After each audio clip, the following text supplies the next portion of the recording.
Hello guys! Welcome back to my YouTube channel!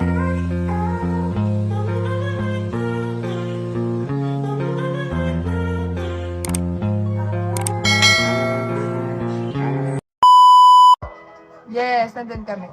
Sa Dove.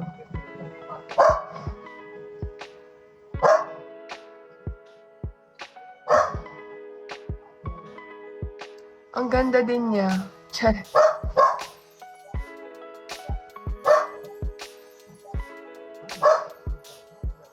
Kung alam niyo lang gano'n iyak ko talaga that time.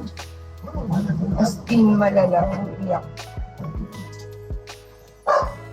Guys, siyempre iba naman yung surprise ni Dee at yung surprise ni Colette. Sorry, sinasurprise ni Colette. Bless. Charis. So, first ticket. Yan na. Nakahawan ako sa Belen.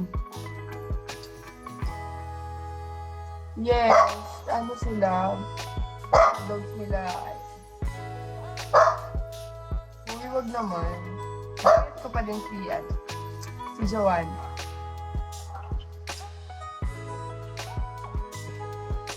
Nung time, nung una, sorry, ang sikip kasi ng ipit ko pala.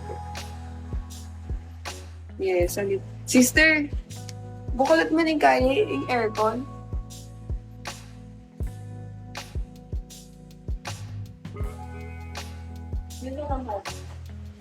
Mas ba si Kanita? Oh, sige.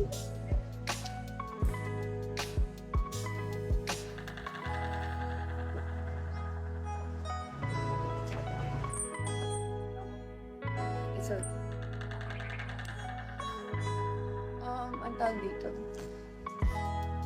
So, di ko pa alam na endorser yung Beanie. Pero, pinatawag lang kami ng manager, gano'n. Ay, ng manager ng may-ari ng Akari. Sabi, may photoshoot. Teka, sige po. Ganto, ganyan. O yun, babe. Tapos bigla na lang talaga nagulat ako na actually, chika lang ako ni Danny. Si Danny talaga yung friends, yung Beanie, like, si Beanie Mika, gano'n. Tapos, ayun, nagulat na lang ako na may ganun pala na plan si Danny na ipa-surprise ako kay Beanie Colette. Tapos, babe, tinatanong nila ako gano'n, tapos nakatalikod lang ako. And, nung unang pag-entrance ko pa dun sa saan kami mag-shoot, nanginginig na talaga ako. As in, kasi sa dinami-dami ng concert na pinanood ko, dun ko lang pala sila mapapanood. Tapos, ayun. Nung bigla na lang niya ako nilapitan, alam niyo yung feeling na parang bigla na lang kayo nag-shutdown. Tapos, andyan na yung idol niyo, ganun. As in, ganun talaga. Wait. Siyempre, disco. Kailangan binabantayan to.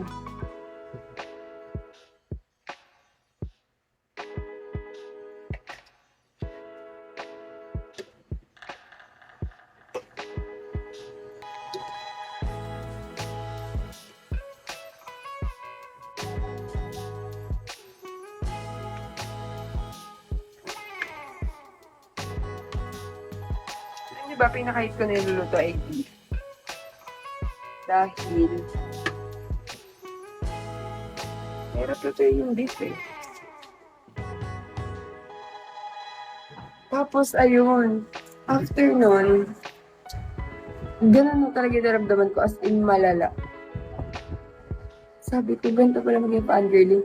Eh, hindi naman ako super nagpa-fangirling, ganun. Like, kunyari, may makita ko na ibang artista, ganun. Kahit gusto ko sila, sobrang normal ko lang, or nonchalant, ganun.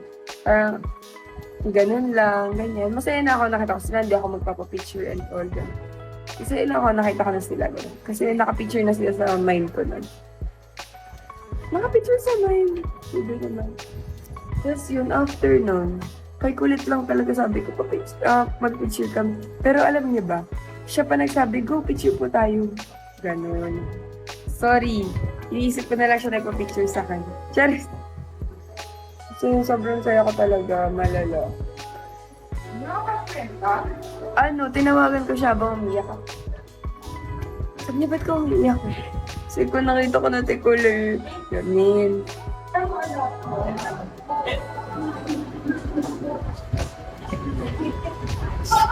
Yes, tapos sabi niya sa akin ko daw siya tawaging ate, gano'n. Tapos like, tinanong niya ako, sabi niya kung ano daw height ko, gano'n. Ayun. Nakaikulit tayo, di ba? So, yun ito. Kakasunog na ba eh.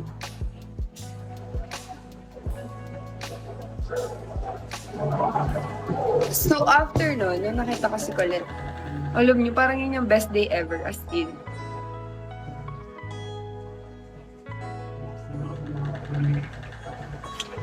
Ayun, sobrang saya ko nun. Ang una kong tinawagan nun si Adi, after nun si Cal. Sabi ko, love yan, nakita ko na yung idol ko, ganto ganyan. Tapos si Adi, sabi ko, as in umiyak pa ako. Nung kay Cal kasi, hindi na ako masyado umiiyak nun. Pero like, syempre, sila yung, malapit sa akin, ganun. And then si Danny kasama ko naman. So, sobrang saya ko. As in, malala. Tapos ayun hanggang sa pag-uwi, tapos ilang araw, tinitingnan ko lang yung picture, yung video, ganun.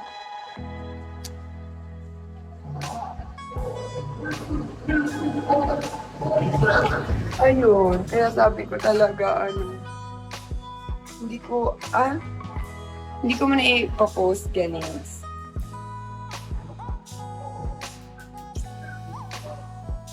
Tapos ayun, sabi ko talaga na sana nakita ko siya ulit, ganyan. Kasi, nung moment na yan, hindi ko talaga siya mahawakan. Like, tinawakan niya ako sa back, tinawakan niya hair ko. At sabi niya sa akin, ang ganda po ng hair mo. Sorry.